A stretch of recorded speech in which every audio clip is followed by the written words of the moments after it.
So I drove about an hour to the west to the Kolob Canyon side of the park. And this is an area where I was last summer.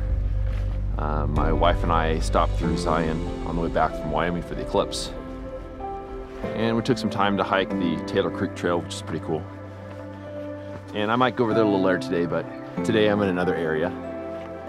And it's basically, all the trees, as you see back behind me here, they've all lost their leaves. This area hits fall color way, way early. So I'm not here for fall color, but there's some really nice glows of reflected light and some nice pine trees. So I figure I already have a pretty good body of work from the main canyon on this trip. So at this point, it might be kind of a matter of seeing if I can find something else, or at least scout for future trips to better get to know this part of the park. It's so quiet, so peaceful over here.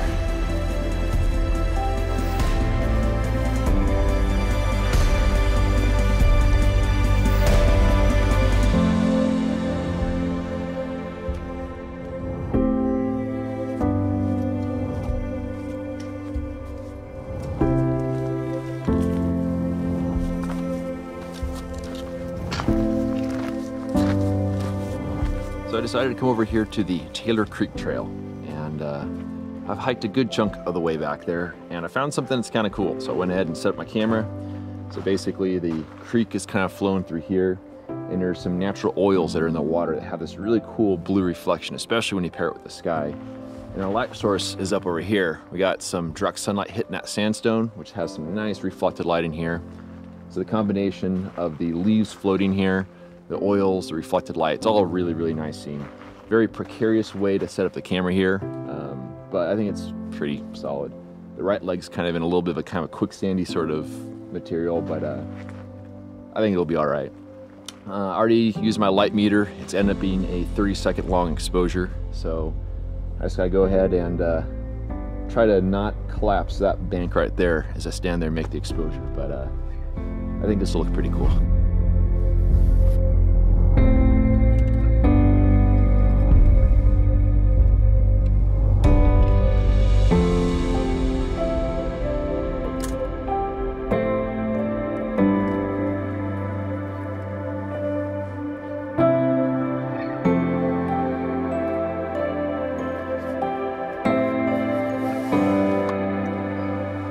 There you go, 30 seconds, F45, kind of cool oils and leaves and reflected light.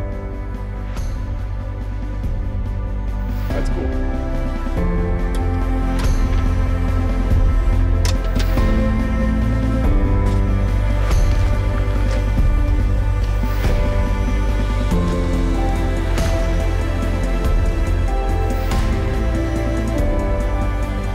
It's a little windy here, but I made it all the way to the end of the main trail here, which goes to the Devil Arch Alcove area. And the reflected light here is pretty intense. I don't really have any photos planned for this area, but I just want to make it all the way to the alcove just to say I did. But I'm pretty excited that I was able to find that shot with the leaves and the oil and the reflected light.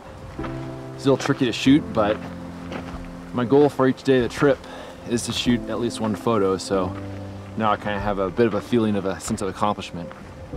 One little tip that I'll pass on, this is something I've learned by shooting large format because it's kind of a necessity, but I think it really helps with composition if you start by setting up your tripod without your camera, because it kind of forces you to think about where you're going to put the tripod, where exactly should it be, left, right, up, down. Allows you to kind of think through the composition before you even get the camera out. So I definitely recommend doing that. Now I got a couple miles, get back to the truck, and I'm gonna drive back to the main canyon, grab some lunch. So I made the hour or so drive back to the main canyon. Come back to my campsite, had some lunch, and then took a shower. We got this cool pressurized, solar shower that goes on the roof of my 4Runner, and pretty relaxing after hiking. Now, immediately after taking a shower, put on the same dirty clothes I was wearing a few days ago, but somehow that doesn't seem to matter. I came over here to the east side and ran into Alan Brock and Justin Lowry as they were coming back from their backpacking trip, and that's some interesting stories to tell, so I look forward to seeing how that turns out. You can follow Alan Brock's YouTube channel, put a little post-it thing right up there. But I feel pretty good about today.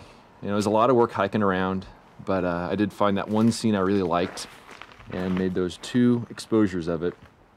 And it was kind of fun actually articulating the camera like that in order to get the shot I was wanting. And it makes it a lot easier with the Arca Swiss compared to the Ebony I've used in the past, because with the Arca Swiss you can focus with the rear standard. With the Ebony you have to focus on the front, and as you focus on the front then the distance changes between you and the subject, so it gets kind of difficult to do. But I'm at the point now in this trip where I think I have all the photos I really need. Of course you guys know how they turned out, I don't really know yet, but that being said, I still got quite a bit of energy, so especially after doing the hike today.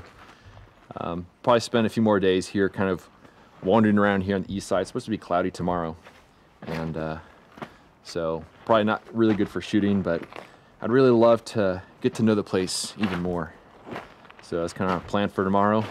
Go on some hikes, do a little exploring, see what I can find. I want to thank everyone for watching. I'll see you all in the morning.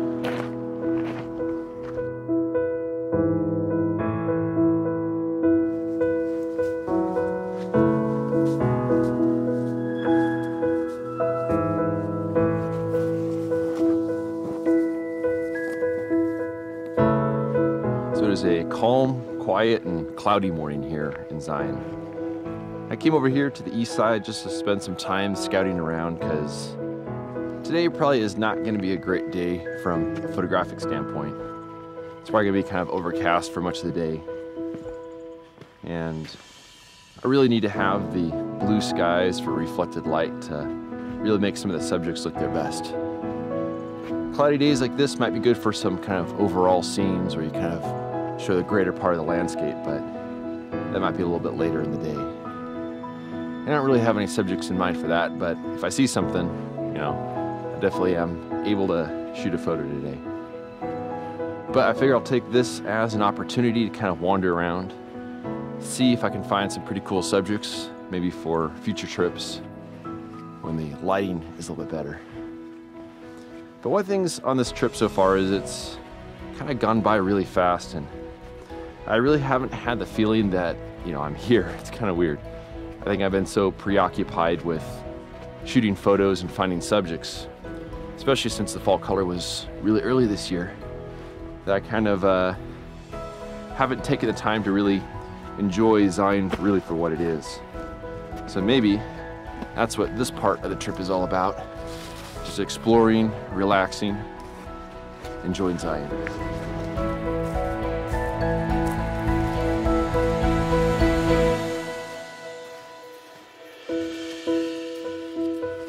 So I hiked a mile or so up the canyon and it started getting a little narrower, and in the sandy wash I saw some mountain lion tracks that were probably from overnight. And then the canyon started getting a little narrower, and I decided probably best not to go to the really narrow area, because now I pretty much know that there is a mountain lion that lives in this canyon. But actually, surprised, there's still some fall color over here. Some of these leaves are actually still green, which is pretty crazy. One of the things I've learned is that when you get back into some of these canyons, some of the sheltered areas, the fall color takes longer to turn for whatever reason. But I think I've finished exploring this canyon for now. Got a couple others I'm going to check out, and hopefully I will not see any big kitties. So I went back to my truck and made some lunch. Now I'm checking out another side canyon kind of nearby. What's actually kind of interesting is that this canyon still has some maples that have some green leaves. There's one stand that actually looked pretty good, but the area I'm at right now, you can see some of those maples behind me there. But the area I'm at right now, I had to do some pretty crazy scrambling to get here. So there's no way I can get my 8x10 back in here. So I'm actually kind of hoping I don't find anything really cool back here at this point. But this is a really cool canyon. This will probably be some place to try another year when all these trees back here have a little fresher color on them. Because it's actually kind of nice here with the rock wall here, the hillside, the fallen logs, the leaves. But again, this is the area it'd be really sketchy to get my 8x10 to. But there's always a way if I'm motivated enough.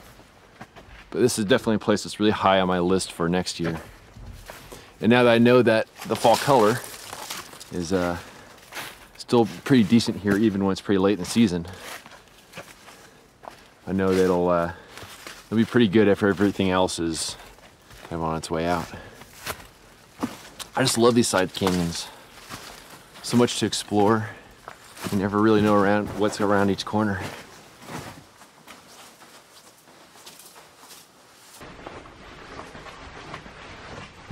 So this is pretty cool. I did not even know that this canyon was here. This thing is so narrow I had to take my pack off to get through it.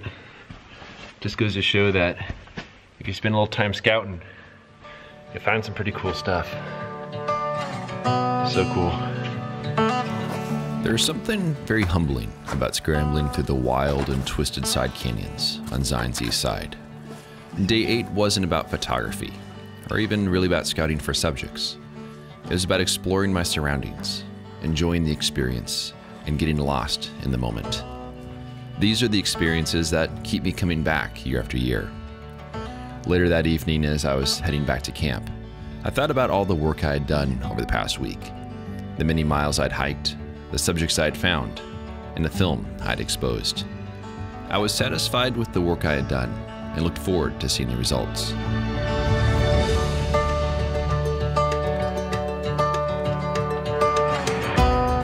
Despite the early fall color this year in Zion, I walked away with quite a few shots I'm very proud of. Though many of the groves are beyond peak color when I arrived, that allowed me to focus my attention on the scenes that still showed great color. But sometimes, it's the photos like on day 7 that have a greater story to tell. The gracefully decaying leaves surrounded by natural oils that were bathed by reflected light. This is a scene that would be easy to walk by without noticing. It shows how important it is to open yourself to the environment, to be curious about your surroundings, and to take your time. This scene was only 3 feet from the trail and might not have existed if the fall color wasn't so early this year.